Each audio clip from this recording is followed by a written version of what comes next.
मधुबन के बाबा, मधुबन के बाबा मुरली वाले, आपका क्या कहना, आपका क्या कहना। ओम शांति। आज 25 जुलाई 2021 के अव्यक्त बाप दादा के मधुर महावाक्य हैं। आज बाबा हमें तन मन की थकावट को मिटाने के साधन बता रहे हैं, विधियां बता रहे हैं। ठीक, तो आज की मुरली का सार है तन मन की थकावट मिटाने का साधन, शक्तिशाली याद। तो बहुत ही प्रेम से, एकाग्रता से सुनेंगे। आज परदेशी पाप अपने अनादि देशवासी और आदि देशवासी सेवा अर्थ सभी विदेशी ऐसे बच्चों से मिलने के लिए आए हैं। बाप दादा जानते हैं कि यही मेरे सिकिलते लाडले बच्चे हैं।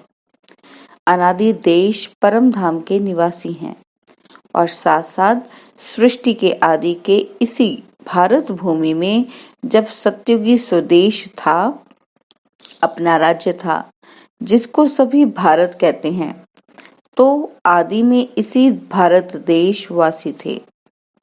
इसी भारत भूमि में ब्रह्मा बाप के साथ साथ राज्य किया है।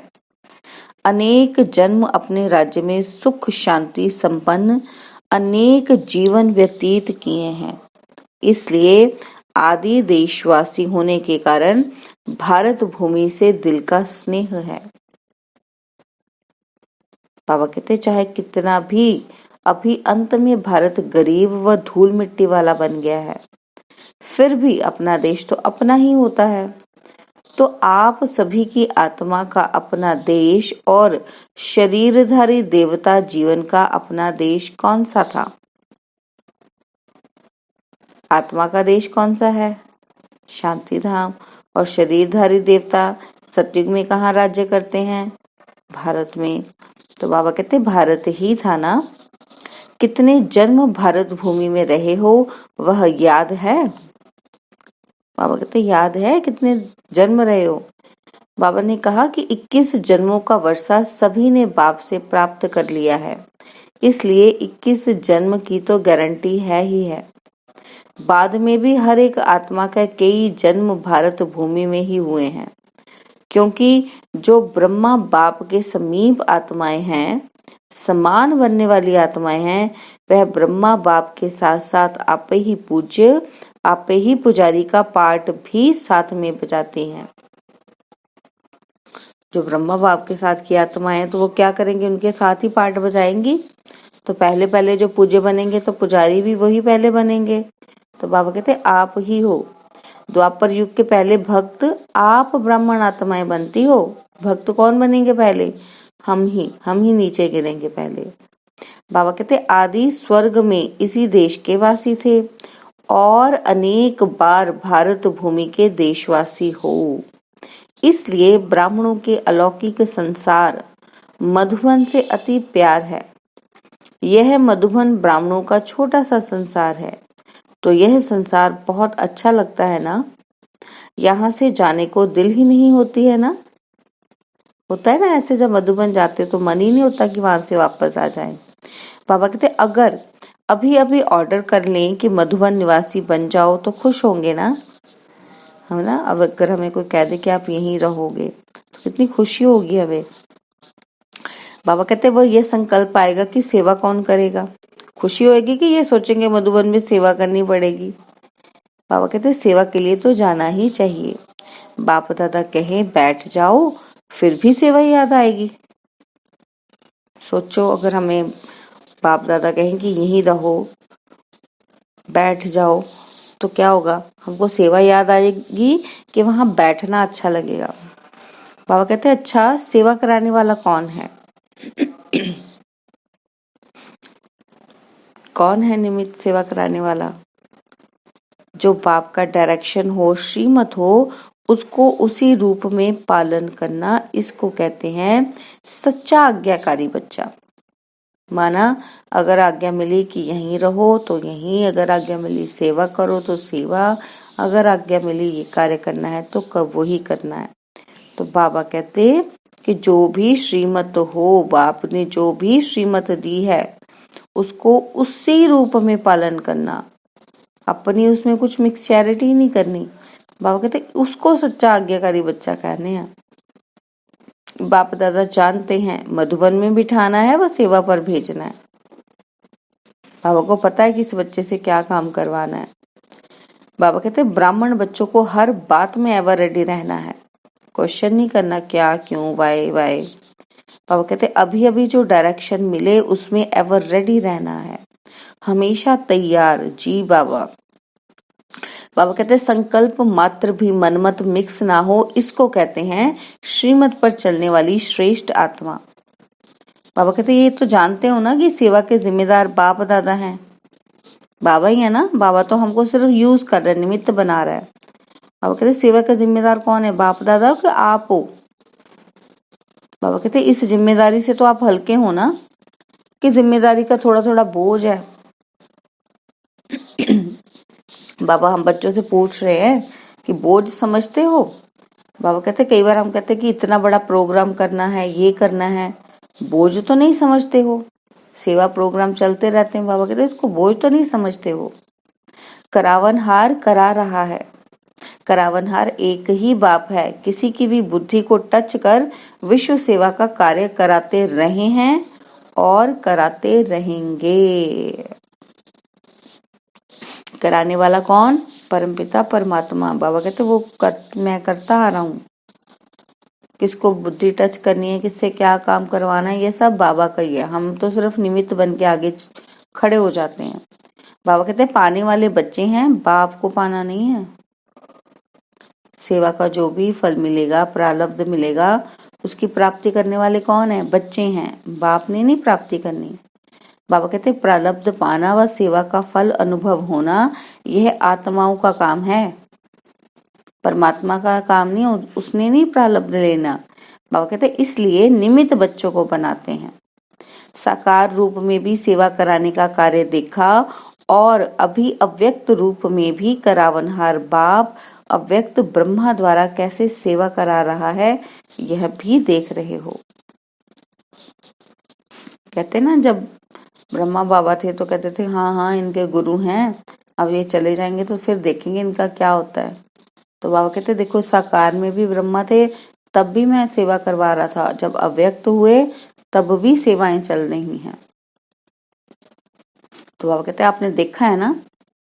फिर बाबा कहते अव्यक्त सेवा की गति और ही तीव्र गति है, कराने वाला करा रहा है और आप कठपुतली के समान नाच रहे हो। बाबा कहते ये सेवा भी एक खेल है, क्योंकि हम कठपुतली के समान नाच रहे हैं, माना बाबा की डायरेक्शन हमको मिल रही है तो हम बस उसके अकॉर्डिंगली कर रहे हैं। तो बाबा कहते जैसे किसको कहते हैं ना कि भी हम आपके इशारे पर नाच रहे, माना जो सामने वाला कह रहा वही कर रहे हैं। तो बाबा कहते आप भी, कराने वाला करा रहा है, आप सिर्फ आगे दिखाई दे रहे हो, आप करने वाले हो। तो जैसे कि कठपुतली के समान।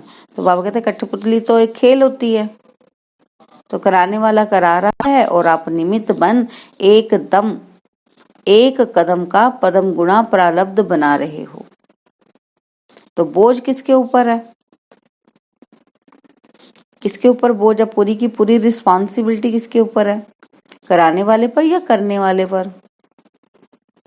करने वाले ने तो बस ऑर्डर माना कर लिया, बुद्धि नहीं लड़ाई उसने, कोई प्लानिंग नहीं, कोई सोचा नहीं, उसको दिमाग खर्ची नहीं ज्यादा करनी पड़ी, उसको बना बनाया रास्ता मिला, गाइडेंस मिली, है ना, उसकी शक्ति नहीं खर्च हुई इन सबको करने में।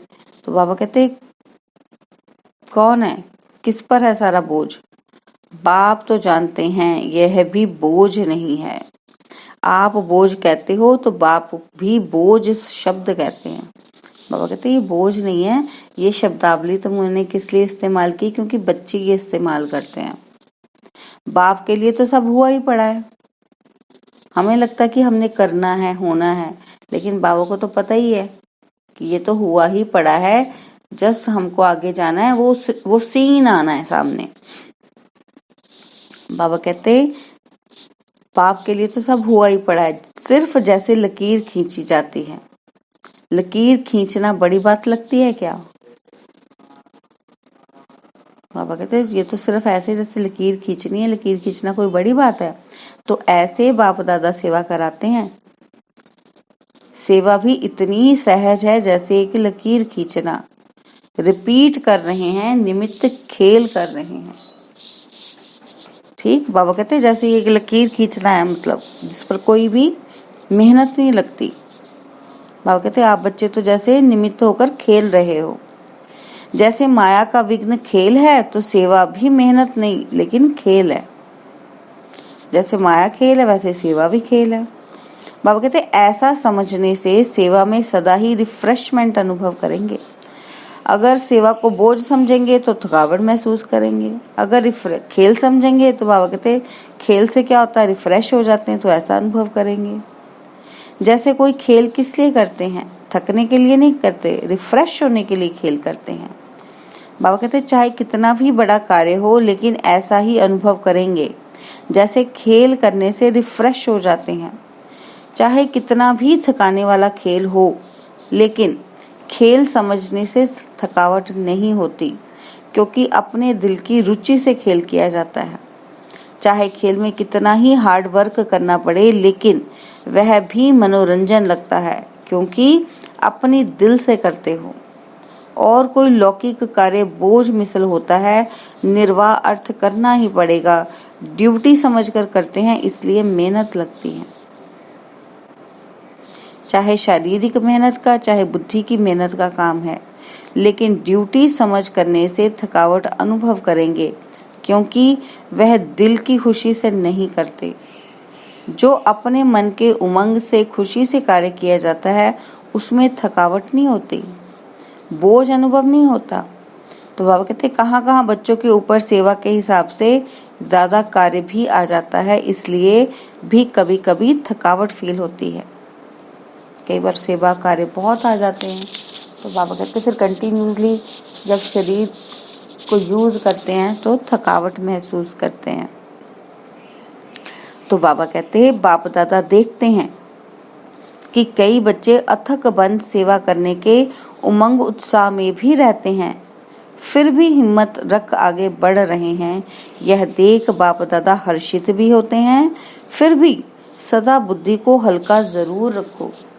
बाबा कहते देखो ज्यादा सेवा फिजिकल सेवा करते हो तो थक भी जाते हैं, पर बाबा कहते फिजिकली आप बिजी हो, थक गए हो, लेकिन उस सिचुएशन में भी बुद्धि को जरूर हल्का रखो, बुद्धि से नहीं थकावट महसूस करनी।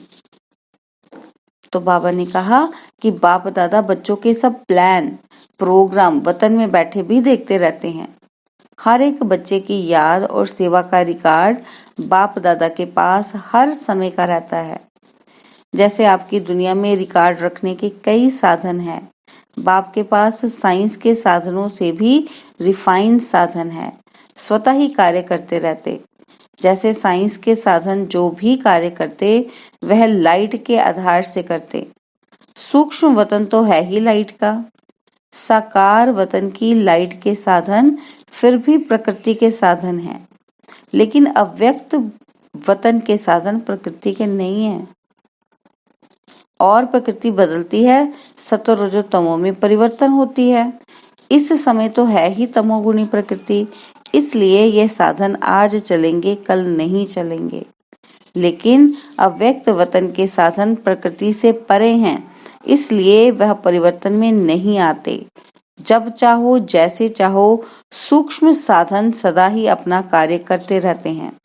इसलिए सब बच्चों के रिकॉर्ड देखना बाप दादा के लिए बड़ी बात नहीं है। आप लोगों को तो साधनों को संभालना ही मुश्किल हो जाता है ना, तो बाप दादा याद और सेवा का दोनों ही रिकॉर्ड देखते हैं, क्योंकि दोनों का बैलेंस एक्स्ट्रा ब्लेसिंग दिलाता है। बाप दादा क्या देखते हैं? दोनों चीजें देखते हैं, याद और सेवा, कि बच्चे याद में कितनी हैं और सेवा में कितना है। तो बाबा कहते हैं दोनों का बैलेंस अगर हम रखते हैं तो उससे हमें एक्स्ट्रा ब्लेसिंग मिलती है।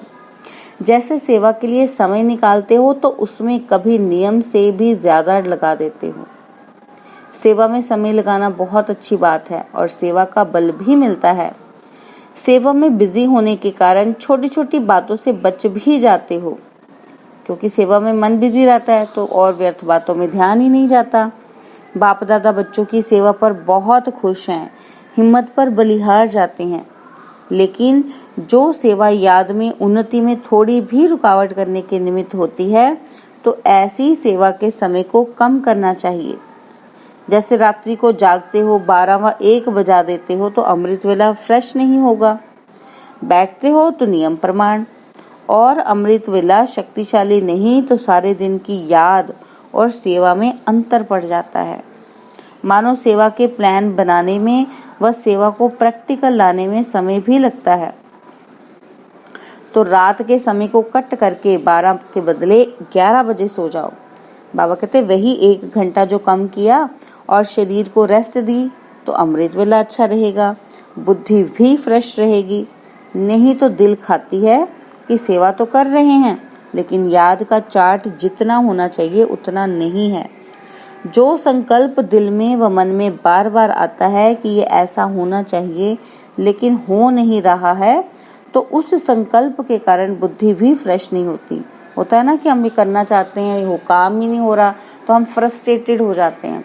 तो ऐसे ही बाबा कहते हैं सेवा में ज़्यादा बिजी रहते हो, फिजिकली थक जाते हो। फिजिकल थकावट के कारण क्या होता है, क्योंकि रात को टाइम से सो नहीं पाते हैं, फिजिकली ज़्यादा काम में समय देते हैं तो सोने का टाइम कम मिलता है, तो सुबह आँख नहीं खुलती, अमृत वेला नहीं होता। अगर बाबा कहते हैं ज़बरदस्ती उठ भी जाते हो तो फ्रेश नहीं होते हो, क्योंकि थकावट के कारण नींद के झुटके ही खाते रहते हैं। तो बाबा क्या हमें सावधानी दे रहे हैं कि अपने सोने का टाइम ठीक करो। बहुत ज़्यादा सेवा है तो फिर भी उसमें से टाइम को कट करो ताकि शरीर को आराम मिले, ठीक है ना। तो शरीर को आराम मिलेगा, थकावट कम होगी तो बुद्धि भी फ्रेश हो जाएगी। तो बाबा कहते अगर बुद्धि फ्रेश होती है तो फ्रेश बुद्धि से 2-3 घंटे का काम 1 घंटे में पूरा कर सकते हो। थकी हुई बुद्धि में टाइम ज़्यादा लग जाता है, ये अनुभव है ना। बाबा कहते और जितनी फ्रेश बुद्धि रहती, शरीर के हिसाब से भी फ्रेश, बुद्धि भी फ्रेश है, बॉडी भी फ्रेश है, लाइट है, थकी हुई नहीं है, तो क्या होगा। बाबा कहते आत्मिक उन्नति के रूप में फ्रेश, डबल फ्रेशनेस रहती है, क्योंकि मन और बुद्धि दोनों अवेलेबल हैं। बॉडी भी रेडी है, अवेलेबल है, ताज़गी महसूस करती है। तो बाबा कहते क्या होगा, 1 घंटे का कार्य फिर आधे घंटे में कर लेंगे। इसलिए सदैव अपनी दिनचर्या में फ्रेश बुद्धि रहने का अटेंशन रखो। फ्रेश बुद्धि कब रहेगी, अमृत वेले में। तो बाबा कहते हैं ये अटेंशन रखो कि मैंने वो करना है, इसलिए बॉडी को टाइम से सोना है, टाइम से रेस्ट पे लेके जाना है। बाबा कहते हैं ज़्यादा सोने की आदत ना हो, ज़्यादा भी आदत ना हो, लेकिन जो आवश्यक समय शरीर के हिसाब से चाहिए उसका अटेंशन रखो। जैसे बॉडी को रेस्ट के लिए 6 आवर्स चाहिए, इसलिए बाबा ने क्या बताया हुआ है, 10 बजे सब काम बस करो और फिर 4 बजे अमृत वेले के लिए फ्रेश होकर उठ जाओ। 6 घंटे बॉडी को रेस्ट भी मिल गया।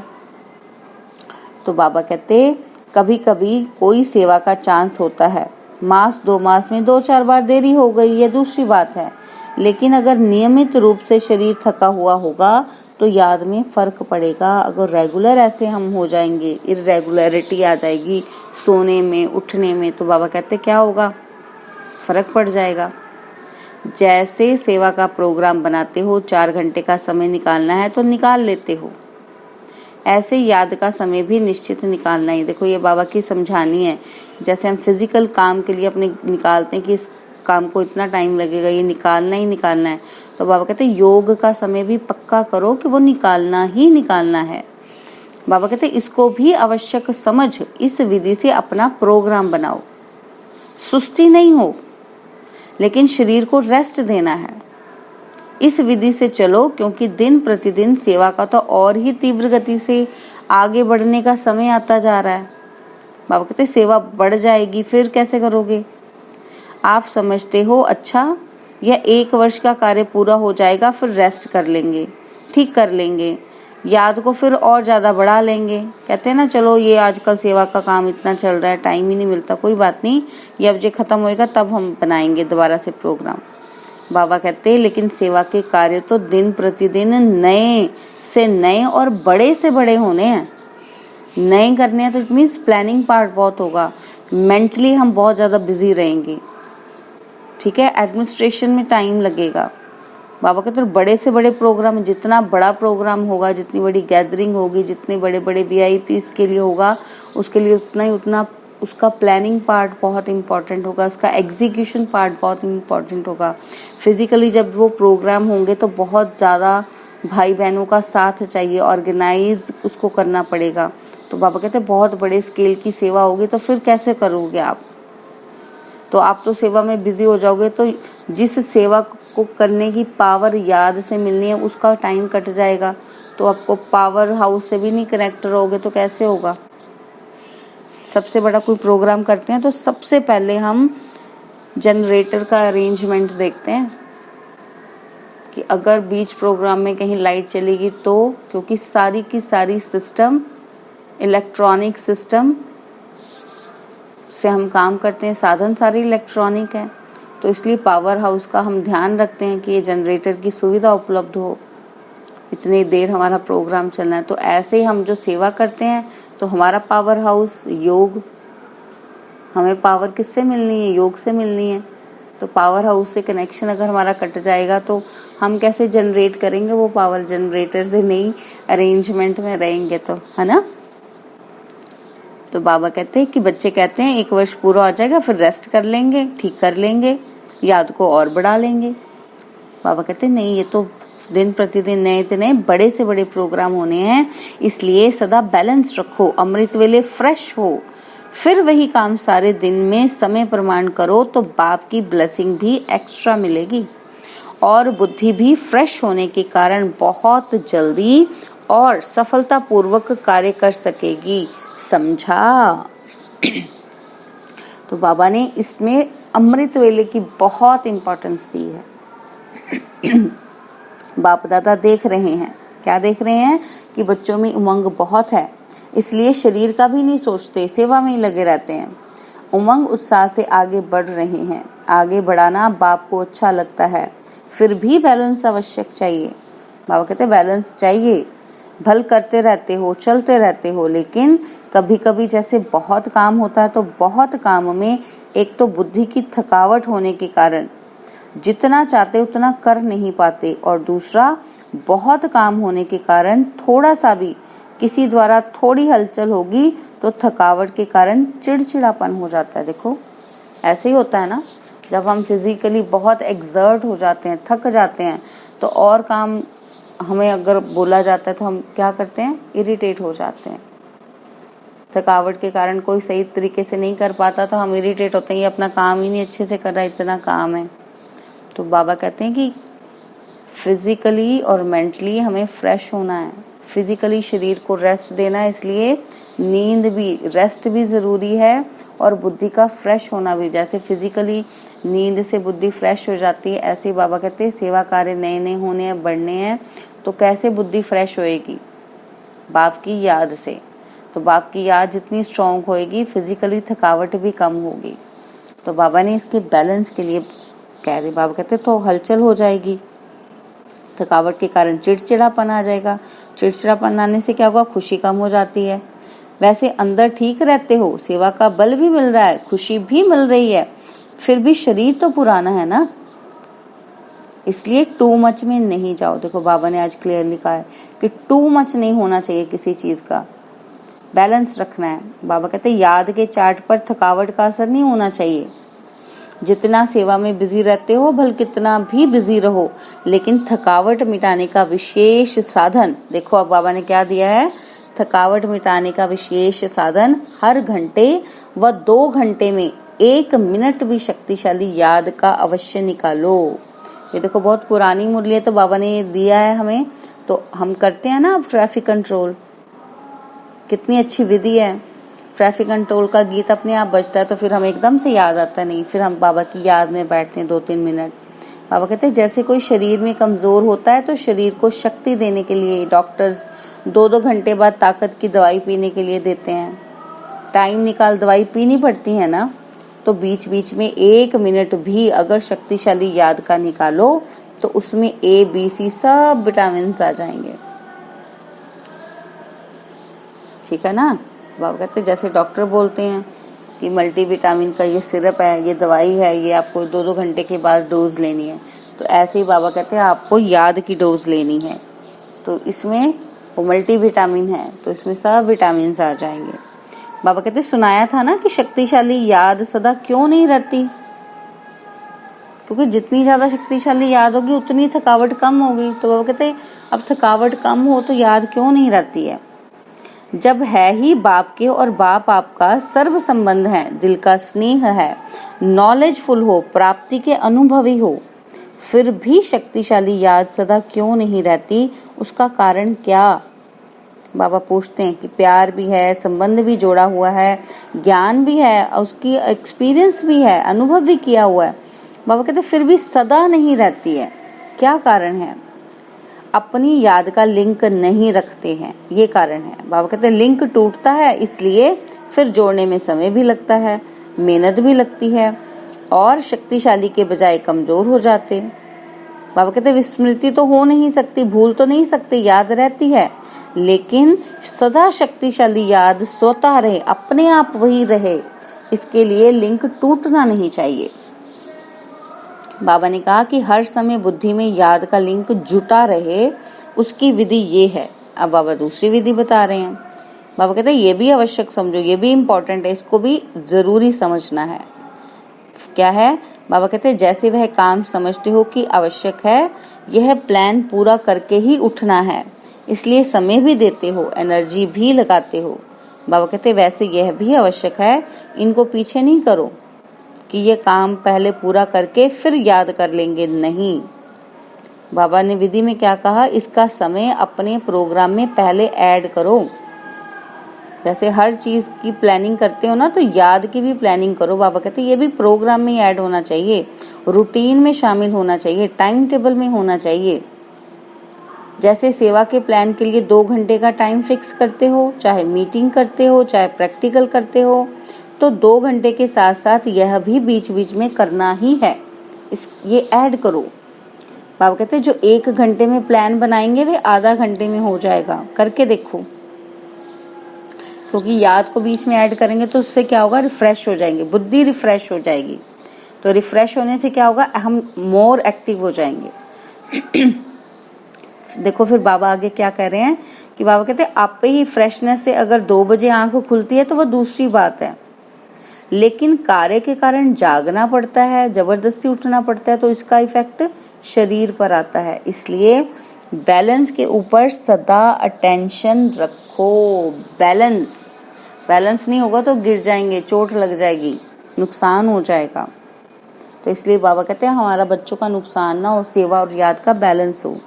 बाप दादा तो बच्चों को इतना बिजी देख यही सोचते कि इनके माथे की मालिश होनी चाहिए। बच्चे जब थक जाते तो क्या करते हैं, बच्चे की मालिश करते हैं ना।